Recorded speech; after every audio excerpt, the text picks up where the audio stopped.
All right, let's give that a go. Near infrared is better than far infrared. I know some of you are freaking out right now because of that title. I get a lot of emails about, which is better, near infrared, far infrared, blah, blah, blah. And people send me specific articles and videos and reviews. And a lot of it's not even the article that talks about it. It's just, if you didn't build websites for a living, you wouldn't know this, but it's just the title tag that appears on Google when you search for stuff of a particular web page. And it'll say something provocative that to get a higher CTR rate or something like that.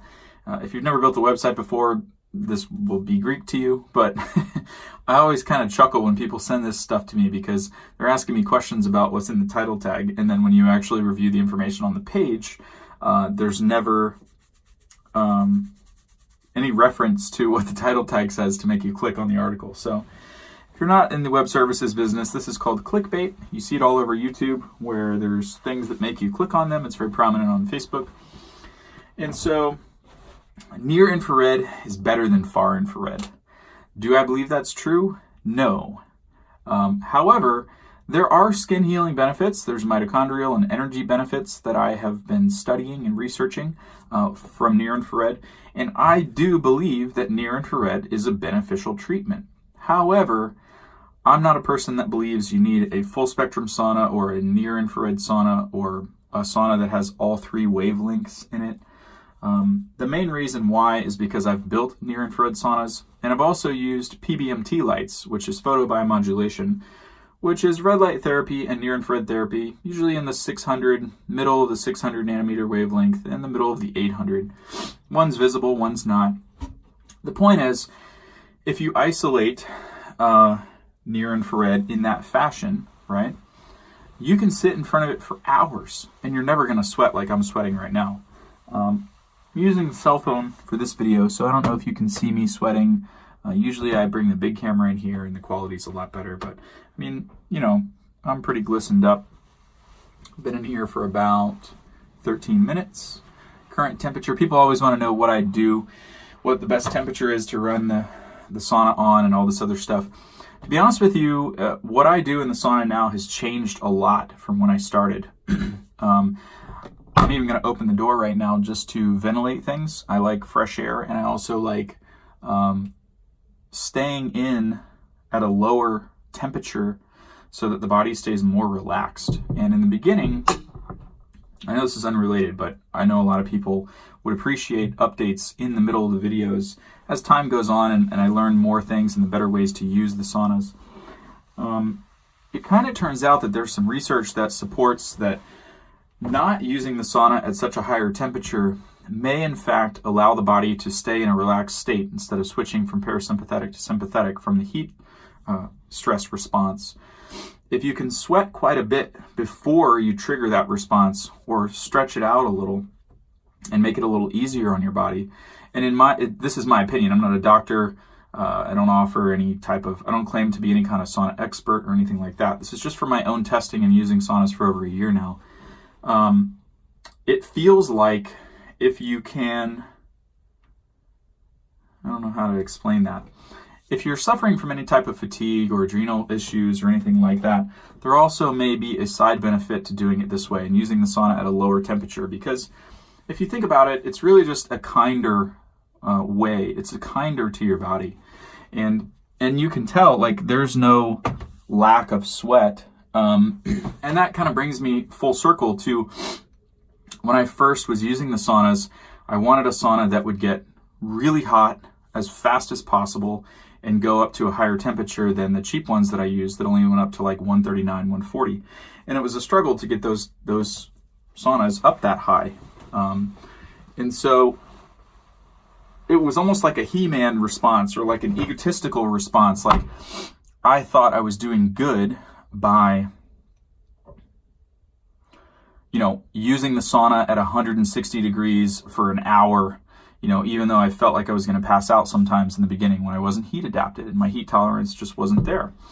And now, after a lot of experience, I think that is the wrong approach. I think it's good for your body to do that occasionally so that you, there's positive if you're healthy and you feel great and your adrenals are in tip-top shape and you don't have fatigue and stuff anymore and you're not doing any chelation therapy, you're trying to detox metals or dealing with any of that stuff or using a sauna for Lyme disease or anything where there's a complication that could cripple you if you overdid it. Because you don't want to be recovering for 4 or 5 days just from one sauna session. And some people's, we're all on a different stage of our path or journey. And so what's right for me right now, or what was right for me then, or what's going to be right for me a year from now, may not be right exactly right now for you. So you have to really, my advice in current day would be to be more gentle with your body than you think you need to be. And really, as long as you're sweating, as long as you're full body sweating, as long as you're, the backs of your hands and your elbows and your head and your legs and your knees and everything is dripping sweat, you're doing good. So in my opinion, the lowest temperature that will give you that effect is what you should try, because I've been trying it for months now, and I keep going back to it. I'll heat stress myself and run the sauna as hot as possible. I'll preheat it for an hour just to make it piping hot, and I'll get in, and there is something intuitive about the low temperature way, something about it. And I've found some research that may suggest what I'm talking about, but there's really nothing, there's not been a long-standing study or anything to substantiate that stuff. So I don't really want to make any claims. This is just my opinion based on experience. And so this ties in with the topic, though, that near infrared is better than far infrared. When we've got all these marketers and we've got all these companies, trying to steer people toward near infrared saunas, full spectrum saunas, red light therapy devices, PBMT therapy devices. But for the last 2 decades, the people that have been helped the most and that typically heal from heavy metal poisoning or different types of pesticide detox or chemical sensitivities and things like that, those are primarily done with heat therapy that makes you sweat. And so my point is, near infrared, when isolated, does not induce a sweating response. It just doesn't. You can go watch my other videos. I sit in front of near infrared lights for 2 hours or something like that. I'm moving around and I alternate and I do things because that's a little bit too much near infrared. I wouldn't do that all the time. If you happen to buy a device, this is by no means a recommendation for other people to do that. I was a little naive at the time, but I wanted to prove to myself that, hey, this near infrared stuff is never going to make me sweat. And even the heat sinks that were on these devices and the fans and everything, those would get hot, but no, and I put them in an enclosed environment, in a sauna enclosure, but I shut the sauna itself off. And so I'm running these things, and you never sweat. And so I know that people cite these, studies, and some of it seems legitimate, and they pull information from NASA, which talks about LED, and then a lot of the near-infrared sauna companies are using incandescent. And I don't think that information just swaps over. You can't just take a bunch of research from an LED-based study or example and apply it to an incandescent bulb, because it's my opinion that a near-infrared sauna doesn't really exist. And I've been saying that since, I think, October of 2018, maybe even sooner, because I've built multiple near-infrared saunas. I built a shower enclosure like you've seen in the past videos. I built a freestanding unit. I built a modified unit that you can put in any far infrared sauna. So I can bring the bulbs in here and compare what it's like to sweat with the far infrared versus the near infrared, or use them at the same time. And I've got videos, like if you're hell-bent on having near infrared, and I really honestly don't want to call them near infrared saunas. The only reason that I do it is because the sauna marketplace and the sauna industry is so confusing as it is. If I start labeling that as something different, it's just going to make it more confusing for everybody else. And so, but to be truthful with you and to be blatantly frank, there is no such thing as a near-infrared sauna, because if you strip out the heat lamps, or if you strip out the heat, if we're talking about a heat lamp sauna, by the way, that's what I would probably call it. It does have a near-infrared component to it, and don't take me the wrong way. There are benefits that I believe are good from a heat lamp bulb, from a near-infrared bulb. I didn't get the same sweating experience from those that I do from this. You can get a core or a torso sweat going, but you're not going to be sweating from your elbows and dripping sweat. I mean, it's only 136 degrees in here, and there's 10 minutes left on the counter, so I've been in here for 19 minutes. I would have to sit in a near-infrared sauna that I built, and this is a lot different than the cloth enclosures. I think I've never purchased a cloth enclosure because I think $3,000 for four, $10 bulbs, a stick frame, and some cloth is highway robbery, and it's really taking advantage of people that are in a bad spot. That's why I built my own instead of buying one like the functional medicine doctor wanted me to do. But I do have a lot of experience with them. And I even made variations where instead of just using 4 bulbs per Dr. Wilson's original design, we modified it to do 6 and 7 bulbs to try to up the heat. Because what was happening is I made an insulated door for a sauna shower enclosure. And so I would seal off the shower and I'd put my stool in there so you can rotate like a rotisserie. That's a pain in the ass too, by the way. But still, it wouldn't get hot enough. I mean, I'd be in there for 45 minutes and I'd get a torso sweat, but I wouldn't get, a full body sweat. And so it would take forever. It was very slow, and I had to add supplemental heat. So I was adding a space heater in there, which was inducing other types of EMF that I wasn't a huge fan of. And to me, if you're going to spend $3,000 on any kind of sauna, make sure it's comfortable and at least has a glass door so that you can, relax and you actually like having it in your house. Because when I injured my leg in late 2018, there's no way in hell that I could use a tent sauna or anything that you're going to crouch down and sit on a stool or, that has limited head height. There's no way. And that's just not relaxing. That's not something that I would like to use every day. And the whole point of a sauna is to use it regularly. So keep that in mind. Obviously, I'm not really trying to sway anyone toward any particular product or anything like that in this video. Obviously, I'm in a far infrared sauna right now from CertifiedSaunas.com. If you want to see the list of the lowest, I tested 12 infrared sauna brands over the last year and a half. And there's 3 that tested the lowest out of all of them. And if you want to see that list, just go to cleverleverage.com and search for list of certified saunas. Or later when I get the website done, if it's 6 months from now and you see this video, you can just go to CertifiedSaunas.com and all the reviews will be there. But I'm still testing saunas. Obviously, I'm still using them myself. And so it's my opinion that near infrared is not better than far infrared. And it's also my opinion that people aren't being honest with you when they say that a near infrared sauna penetrates deeper than far infrared.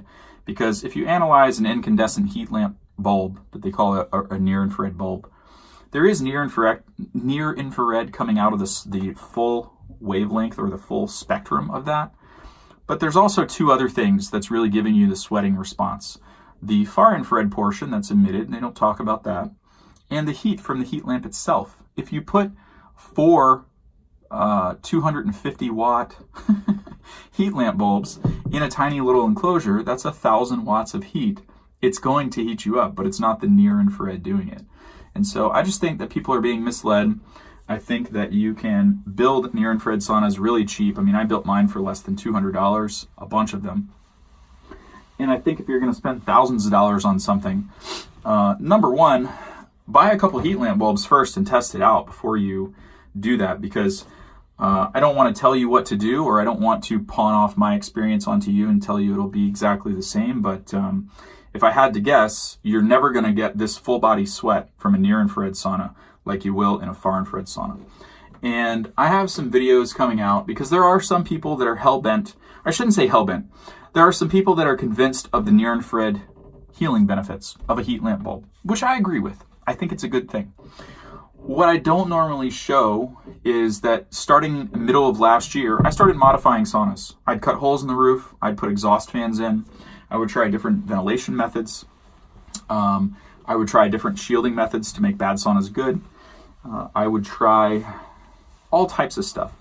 One of the things that I came up with was there's a really easy way to mount 2 near-infrared, or however many you want really, near-infrared heat lamp bulbs in any far-infrared sauna from the ceiling, just by drilling 2 little holes and putting 2 screws in, and there's special little fixtures that I found online, and I'd show you where to get them. And you can add near infrared to any far infrared sauna for about $100. And if you wanted to get really fancy, I've got these little clickable outlet remotes that gives you a remote control to turn them on and off individually when you're in the sauna. So if it gets too hot or it's too much on one side, you can control them for an extra $30. So for less than $150 or so, you can have near infrared in any sauna you want. And so that is probably the biggest reason why I would get so upset in past videos, because for a long time I was basing my initial research or my initial quest to find the right sauna for me based on the recommendations from the functional medicine doctor that I was seeing. And a lot of them were centered around the heat lamp saunas or the near infrared saunas.